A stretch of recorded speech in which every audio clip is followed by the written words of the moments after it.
Tak ada kerja, orang dia tak ada kerja. Dia cari publicity je orang. Allah.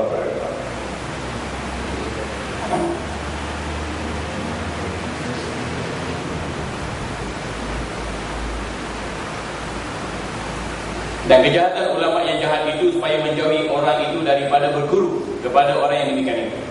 Tetapi engkau fasad akan yang demikian itu kerana Allah Ta'ala. Itu juga kita kerana Allah. Kalau dia beri kenyataan betul, benar ikutlah. Kalau dia beri kenyataan yang tak betul, yang merosakkan Islam dan umatnya, Allah lah. Bukan kita melihat kudusan individu. Bukan kita memandang individu suci apa semua, tidak. Tapi kita ada garis panduan yang jelas kembali pada kitab Allah, sunnah Nabi-Nya dan ijma' ulama. Dan jangan kau fasad kerana dengki akan dia. Kita tak ada dengki apa-apa. Mula jadi mufti, gaji 20,000, 30,000, jadi tarikh 5 ke 20,000, 30,000, dapat datuk ke dating ke sultan ke raja ke kumpulan lah. Aku tadi apa? Tapi yang kita bercakap ni masalah takut orang tersesat dengan fikiran-fikiran yang menyeleweng. Dan demikian lagi jika engkau lihat akan seseorang berkehendak membeli akan hamba sahaya, padahal engkau ketahui akan sahaya itu pencuri atau berbuat maksiat, maka harus engkau kabarkan akan orang yang berkehendak membeli akan dia akan kejahatan hamba sahaya itu, supaya menjauhi dia daripada membeli akan sahaya itu. Orang nak beli hamba abdi dululah nak beli hamba abdi jahat. Lelong 50 dirham, 70 dirham. Sebaik ada Jamal Pak Tauku. 100 dirham satu dirham dua. Saya kata jangan beli je. Apa nama ni, dia ni, oh jahat ni, duit pecah rumah orang ni, gangster ni. Kalau kita beli dia ataupun ambil dia sebagai pekerja kita, pekerja am ke, driver kita, bantu kita, takut jadi masalah jenayah yang lain pula. Jadi mengumpat, mencerita buruk orang supaya kita tak terkena kejahatan atau kezaliman yang bakal dilakukannya, maka dibenarkan. Dan demikian lagi jika bertanya seseorang akan dikau akan hal orang yang hendak dijadikan akan saksi. Kita kata ni nak kahwinkan anak ni, boleh tak orang ni jadi saksi? Kita tanya orang. Maka jika engkau ketahui akan orang itu jahat, maka harus engkau kabarkan akan kejahatan orang itu. Tak payahlah jadikan dia itu saksi, ramai lagi orang lain yang berkelayakan. Orang ni saksi ni jahat, orang ni orang fasik, orang zalim ni.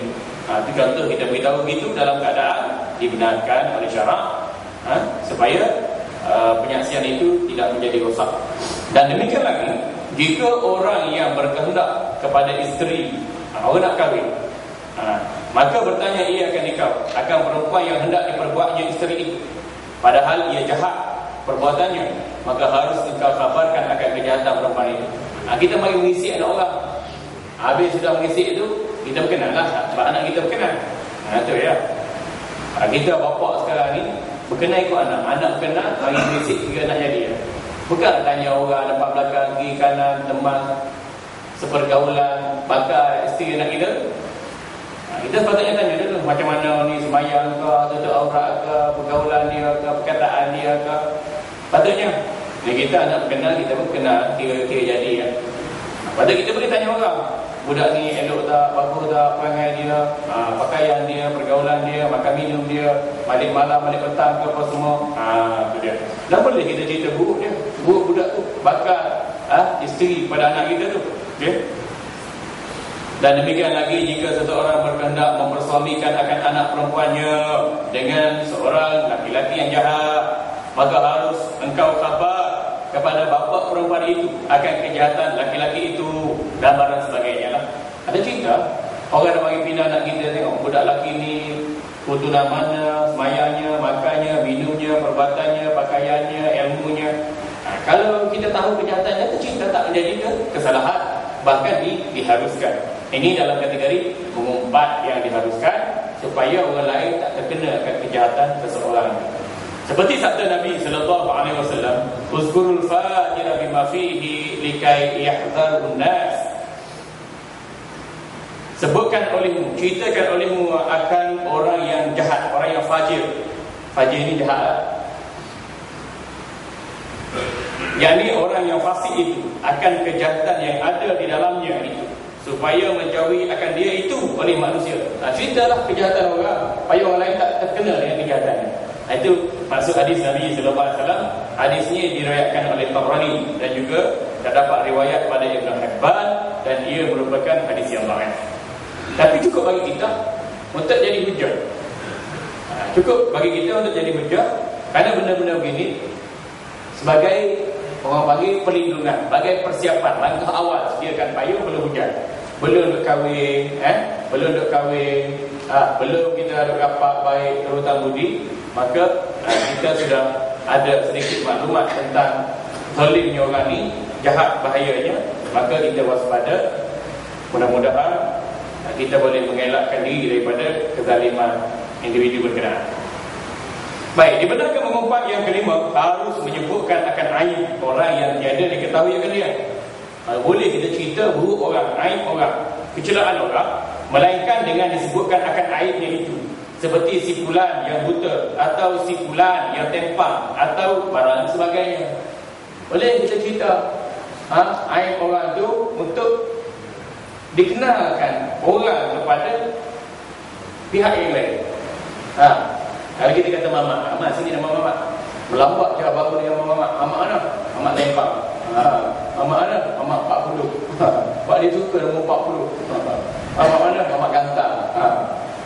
Jadi gelaran-gelaran itu boleh kita sebut. Kalau terutamanya gelaran itu sudah sebati dengan dia, dia pun suka.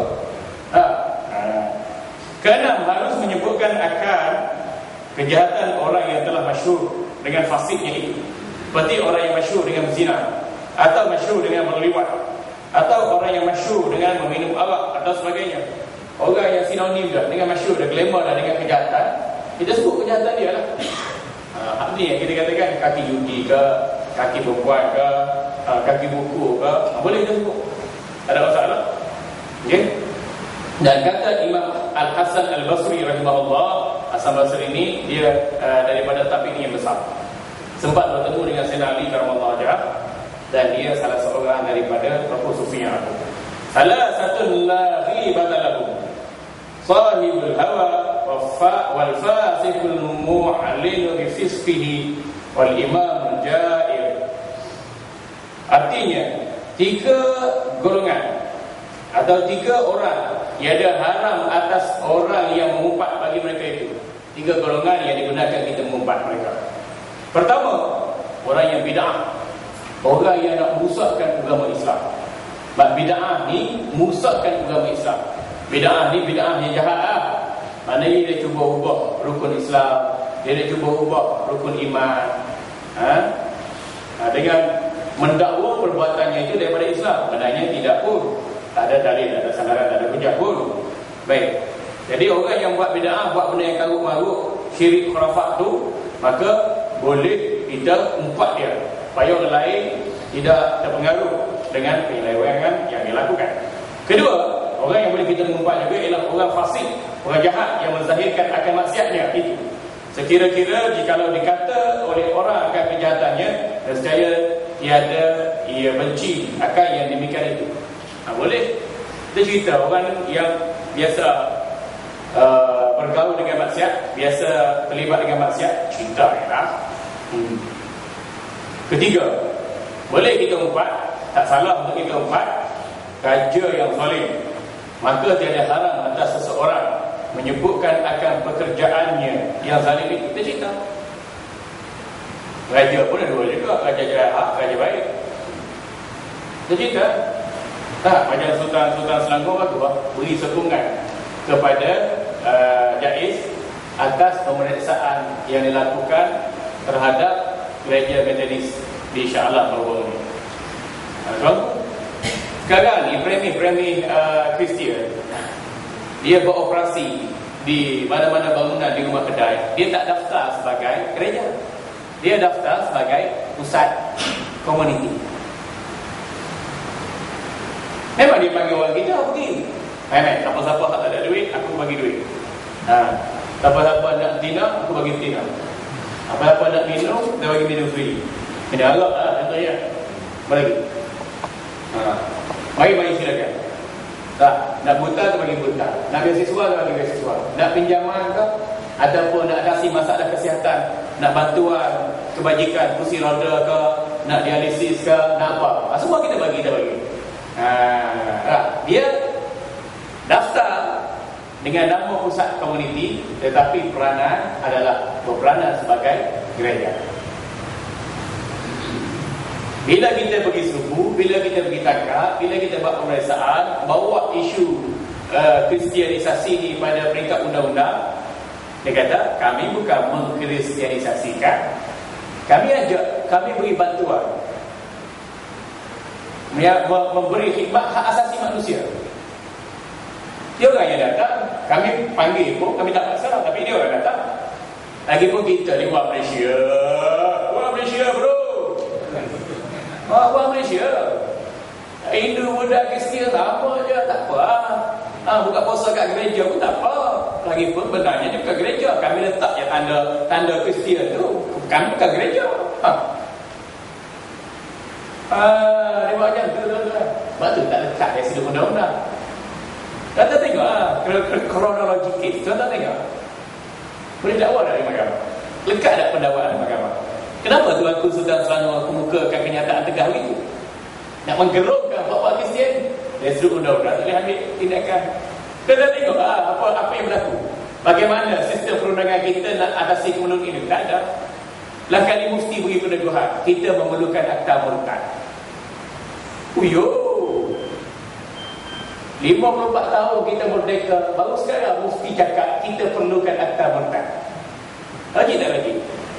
Masyarakat 54 tahun dah hidup, baru sekadar kita memerlukan undang-undang murtad. Nak jaga akidah umat Islam. Tengok tuan-tuan. 54 tahun dah kita kahwin,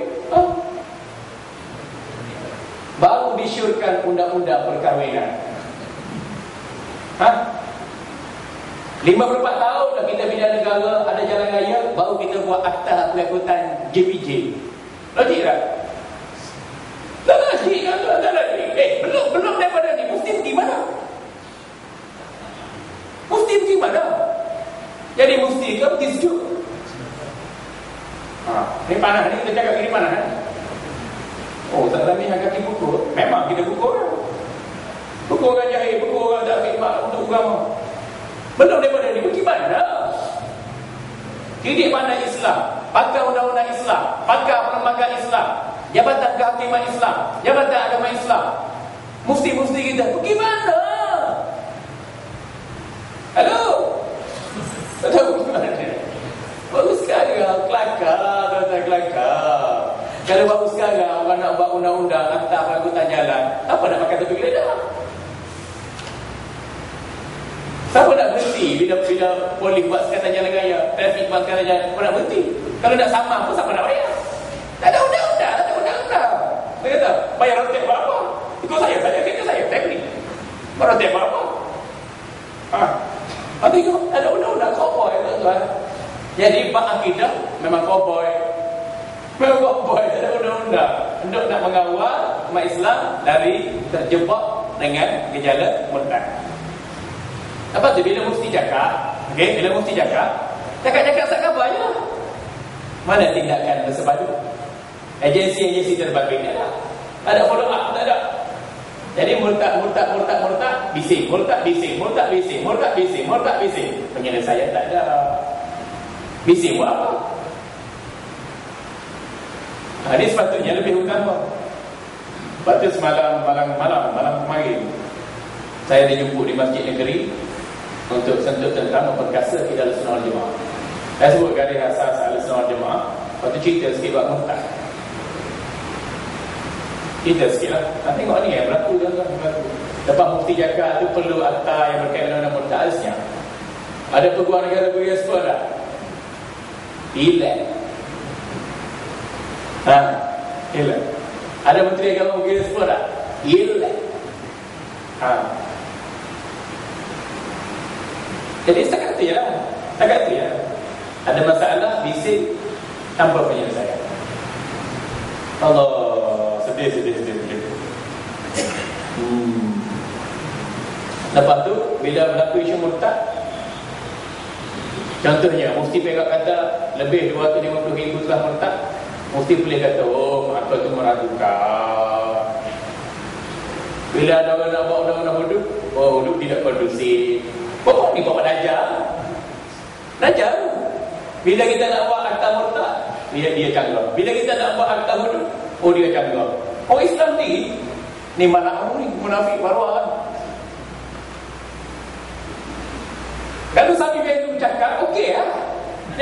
Dia kapiak. Dia kata. Alim KY cakap okey lah. Ini gitu orang Islam. Islam malah bapa agama. Minta maaf tuan-tuan. Ini memang marah. Sehari dua ni kita dengar cerita-cerita begini memang sakit hati lah. Aku tak boleh sakit hati. Asal aku kalau dekat-dekat aku ajak kocok. Geram betul.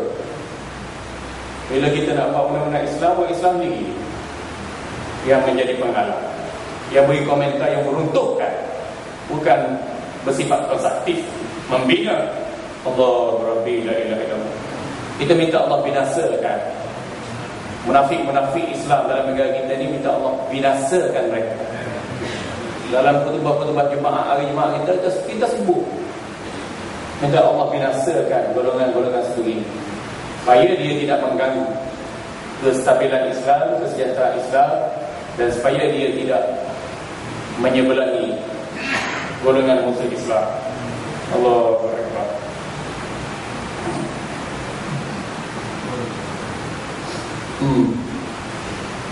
Tuan-tuan hadirin yang dirahmati Allah, ini 3 kategori yang boleh kita mengumpat. Orang yang buat bid'ah, orang jahat yang biasa masyhur dengan kejahatannya, dan pemerintah yang zalim ataupun raja yang zalim, boleh kita sebut tentang kezaliman mereka supaya menjadi peringatan hamba rakyat jelata. Syahadat, ketahuilah olehmu bahawasanya wajib ada orang yang mengumpat akan manusia itu taubat daripada dosanya. Kalau kita terlibat dengan dosa, taubat orang tanpa pengecualian, kita kena taubat lah. Taubat serta ia menyesal atas yang diperbuatnya, akan mengumpat itu supaya keluar ia daripada hak Allah Ta'ala. Kemudian maka ia meminta halal daripada orang yang diumpatnya itu, supaya keluar ia daripada dosanya pada hak orang yang diumpatnya itu. Lepas tu mengumpat ni dosa besar, double dosa dia. Kerana dosa dengan Allah dan dosa dengan manusia. Kita dosa dengan Allah ni guna mulut, air liur, subsidi suara, anak tekak dan sebagainya untuk fitnah orang, untuk burukkan orang, untuk aibkan orang dengan tidak ada manfaat. Saja-saja nak cerita. Itu dosa tu. Guna subsidi Allah untuk memfitnah orang, menghina orang, mencela orang, menimbulkan permusuhan, perbalahan, perpecahan. Jadi dosa tu. Yang kedua, dosa dengan manusia. Orang duduk balah, orang duduk pecah, orang duduk bergaduh, mau jatuh maruah. Kerana apa? Kerana mulut kita. Jadi bila kita mengumpat, sedarkan kesalahan kita, taubat dengan Allah. Yang kedua, kita minta ampun, minta halal, minta maaf dengan orang yang kita umpat itu. Okay? Inilah atas kaul yang utama, atas pandangan ulama yang terkuat. Dan kata Hasan Al-Basri rahimahullah ta'ala, memadai bagi orang yang mengumpat itu taubat daripada dosanya, dosa mengumpat, serta menyesal daripada mengumpat, dan serta mengucap istighfar kepada Allah Ta'ala. Ini kata-kata Imam Hasan Al-Basri lah, pandangan pribadi dia. Dan tiada berkehendak pada meminta halal daripada orang yang diumpatnya itu. Ini pandangan pribadi dia. Tapi kita ikut pandangan jumhur ulama, itu yang dikatakan paling muktamad, pandangan terkuat. Bila kita umpat orang, bertaubat dengan Allah. Yang kedua, minta ampun, minta maaf, minta halal terhadap orang yang kita umpat. Dan seolah-olah ia mengambil dalil akan yang demikian itu daripada hadis Nabi sallallahu alaihi wasallam yang diriwayatkan oleh Anas radhiyallahu anhu, bahawa Nabi sallallahu alaihi wasallam bersabda yang katanya, kafaratu manir tatab tabu, kafaratu manir tatab, kafaratu manir tabatahu antastaghfirlah. Kafarah orang yang engkau umpat akan dia itu bahawa engkau mintakan keampunan baginya pada Allah. Kafarah bagi denda, sebagai compound kita mengumpat orang, mana kita minta ampun kepada Allah bagi pihak orang yang kita umpat ini. Kita Kita doa lah, ya Allah ampunkanlah si fulan bin si fulan kerana aku telah mengumpatnya sekian-sekian. Boleh? Kita doa gitu. Kalau orang tu dah mati. Kalau orang tu hidup lagi, jumpa dia beritahu, Ustaz, minta maaf Ustaz, Ustaz Zamian, minta maaf, saya mengumpat Ustaz 5 dah bangku, tiap minggu, tiap bulan, ataupun sebenarnya kuliah 2 kali sebulan. Ustaz mengajar, saya di belakang saya mengumpat Ustaz. Atas surau pula tu, tak masjid pula tu, minta ampun, minta maaf Ustaz. Ya dah maaf bagi aku tahu. Allah Akbar. Ada ke waktu Ustaz dia umpat dia betul juga. Ada tuan-tuan raya haji, raya puasa, ada orang jumpa saya, dia minta maaf. Bagi kita tak ada benda, tak ada apa. Tapi nak ceritanya tengok ahli masjid, ahli surau pun ada juga. Alhamdulillah. Dan lagi kata Mujahid rahimahullah, kafaratul akli lahmi akhika an tusni alaihi wa tad'u lahu bil khair. Artinya kafarah, denda ataupun kompang memakan daging saudaramu itu. Makan daging ini maksud mengumpat lah, iaitu bahawa engkau puji atasnya. Kita nak tentu balik dosa kita mengumpat orang itu, terpuji dia, dan engkau doakan baginya dengan kebaikan. Doa dia, kita puji dia, dan kita doa dia dengan kebaikan. Dan murad dan maksud dengan memakan daging saudaramu itu iaitu mengumpatkan dia. Maksud makan daging itu mengumpatlah. Ayat kula lam akhihi maitan fakaritumu. Firman Allah tu, makan daging saudara kita sendiri itu akhirat tu, maksudnya mengumpat. Dan kata Sayyidul Khawas, kita sikit lagi. Dan kata Sayyidul Khawas rahimahullah, mimma yukiful murida anit taraqqi wuqu'uhu fi ghibati ahadin minal muslimin. ومن ابتلي بوقوعه في ذلك فليقرأ الفاتحة وسورة الإخلاص والمعوذتين ويهدي ثوابها في صحائف ذلك الشخص فإني رأيت رسول الله صلى الله عليه وسلم في المنام وأخبرني بذلك وقال الغيبة والثواب يكفاني بين يدي الله عز وجل يوم القيامة ونرجو أن يكون ذلك بذلك. Artinya sebahagian daripada yang memperhentikan akan murid daripada naik, daripada meningkat kepada martabat yang tinggi itu, iaitu jatuh ia di dalam dosa mengumpat akan seseorang daripada muslimin. Dia kata kalau hubungan kita nak meningkat maju, semakin dekat, semakin habis pada Allah, akan jadi terencat bila kita mengumpat orang. Mengumpat ni merencatkan perhubungan kita dengan Allah. Kita tak boleh nak menghampirkan diri dengan Allah kalau kita ada dosa mengumpat dengan orang. Macam tu juga, kalau kita cakap menipu, payah jadi kaya. Cakap menipu, payah nak jadi kaya. Kerana Nabi SAW menyebut, al-kadhibu yanqusu rizqa. Orang menipu ni melupuskan rezeki. Begitu juga bila kita mengumpat, kita rasa payah untuk mendekatkan diri pada Allah. Lepas tu kadang-kadang kita rasa, mari dah masjid, surah, zikir, wirid, mengaji, banyak dah mengaji. Kitab tu, kitab ni, ustaz tu, ustaz ni, apa semua sekali. Kehulu ke hilir, pergi ceramah, dengar kuliah, tazkirah ke apa. Tapi rasa jauh juga dengan Allah. Pasal apa? Rasa mengumpat banyak dengan Allah. Itu yang benar. Jadi makcik-makcik ambil perhatian lah. Makcik-makcik sebelah tu ambil perhatian lah. Ambil perhatian.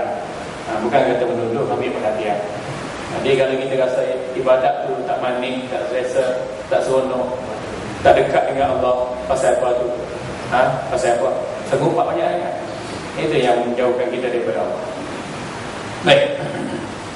Dan barang siapa dapat bala, dapat ujian dengan jatuh dalam yang demikian itu, dia belajar, dia sujud, dia kesurau, dia pandai, rajin buat ibadat, tapi diuji oleh Allah dengan mulut leza, mulut tempayan, mulut tak ada takabur, tak ada insurans, maka hendaklah ia membaca surah Al-Fatihah.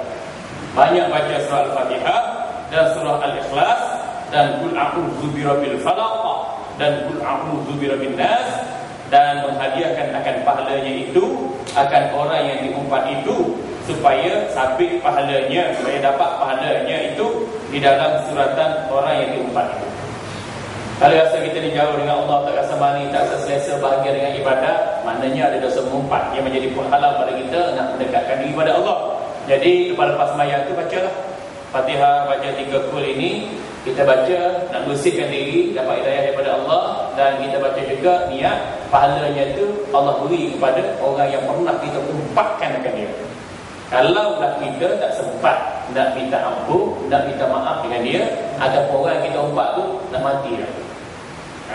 Itu cara dia tu. Cara nak bersih balik, nak kita semula tu. Kerana bahawasanya aku melihat akan Rasulullah sallallahu alaihi wasallam dalam mimpi. Imam Hasan Basri ni dia mimpi jumpa Rasulullah. Rasulullah beri cara nak mengatasi masalah orang yang banyak buat ibadat, banyak ilmu tapi rasa tak seronok dengan ibadat, tak seronok dengan ilmu, jauh daripada Allah Taala. Nak selesai masalah ni sebab apa? Sebab mengumpat. Nak selesai masalah mengumpat ni, kalau lah orang tu ada, kamu bertaubat, menyesal, minta ampun, minta maaf macam tadi. Dan kalau orang tu tak ada, Allah yang mengumpat tu nak tebus balik dosa dia tu, kamu puji dia, kamu doa dia, dan kamu baca ayat-ayat suci Al-Quran ni, ayat-ayat yang menjadi keutamaan ni, kamu hadiahkan pada dia. Dan mengkhabarkan ia akan datang. Dengan demikian itu Rasulullah sallallahu alaihi wasallam, satu malam aku tidur, mimpi Rasulullah datang dan Rasulullah beri langkah-langkah begini pada aku. Alhamdulillah. Kita pun buatlah. Dan berarti kita amalkanlah. Kalau kita rasa zikir tak manis, dan mengaji pun tak seronok, buat ibadat pun tak seronok, habis ibadat dah kita buat, rasa tak seronok, tak bahagia juga, tak ada kepuasan juga tu, buat cara ni kerana dosa kita dengan Allah mungkin clear. Dosa tobat. Tapi ada lagi sakit baki, tahi-tahi dosa kita dengan manusia, itu yang menjadi penghalang kita di jalan Allah. Jadi kita rasa seronok buat ibadat. Dan berkata dia bahawasanya dosa mengumpat dan pahala yang dihadiahkan pada orang yang diumpat itu berhenti kedua-duanya itu antara hadapan Allah Azza wa Jalla di dalam hari kiamat. Dosa mengumpat dan pahala Allah letak depan, dan Allah letak kita dan letak orang yang kita umpat letak depan bicara. Macam mana sekarang ni? Tak dosa macam mana? Ni kamu mengumpat sipulan demi sipulan, ni dosa dia. Ni kamu telah melakukan kebaikan pada sipulan demi sipulan, ni pahala dia. Tiba itu kira rupanya banyak dosa mengumpat daripada pahala kebaikan yang kita buat pada orang tu. Jadi mesti diselesaikan di hadapan Allah kepada masyarakat. Dan kami harap akan bahawa adalah pahala itu menghapuskan dosa mengumpat. Ni pahala kita pada individu berkenaan, ni dosa mengumpat kita individu berkenaan. Mana banyak? Harapan kita, dosa kita pada individu berkenaan lebih banyak daripada dosa kita mengumpat. Demikian disebutkan oleh Syekh Abdul Wahab Sya'rani. Ini seorang ulama sufi namanya Syekh Abdul Wahab Sya'rani rahimahullah, di dalam risalahnya yang berjudul Risalah Al-Anwar Al-Qudsiyah. Dan kata Al-Imam Al-Ghazali rahimahullah, wal aula al-istihlalu bi izharin nadami. Artinya, dan yang terlebih utama, terlebih aula bagi orang yang mengumpat itu, bahawa ia meminta halalkan dosanya itu daripada orang yang diumpat itu, dengan menzahirkan menyesal daripada perbuatannya itu. Banyak itu dah. Imam Ghazali kata nasihat kepada kita, utamanya kita minta halal. Ustaz, saya ada gompak, ada fire, ada laser. Tak kira lah ustaz ke, tok guru ke, alim ulama ke, imam ke, syaitan pasal masjid ke. Kita minta halal, dan kita zahirkan penyesalan diri kita itu lebih utama. Taubat dengan Allah, minta ampun. Tapi satu lagi kita minta halal, dan juga kita menzahirkan penyesalan pada diri kita, itu adalah lebih utama. Banyak. Ada nak tanya, ada nak marah, beri respon. Silakan. Jadi yang keempat ni dari panjang bahas tentang ulama yang jahat. Ulama jahat. Jadi kita boleh campaign lah. Boleh campaign jangan ikut dia ni. Ataupun dengan ulama ataupun kalau memang kata makar, kita boleh ikut dia. Boleh. Istilah katanya makan je ni, makan je ni. Boleh. Kita boleh akui lagi ke apa? Kalau kenyataan dia hanya dia kata cari makan saja, tak boleh lah. Dia cari makan tu, cari makan dunia ke, cari makan dunia ke? Lalu pula jadi menjadi bayar lah. Dia dah fikir kita dia betul. sikap dia macam tu juga. Munafik. Ini yang kita Sikap dia, komentar dia, kata-kata dia merugikan Islam, yang terlibat memecah belahkan umat Islam. Itu munafik, tak boleh pakai. Itu ada tahu jangan sembahyang imam itu. Jangan sembahyang.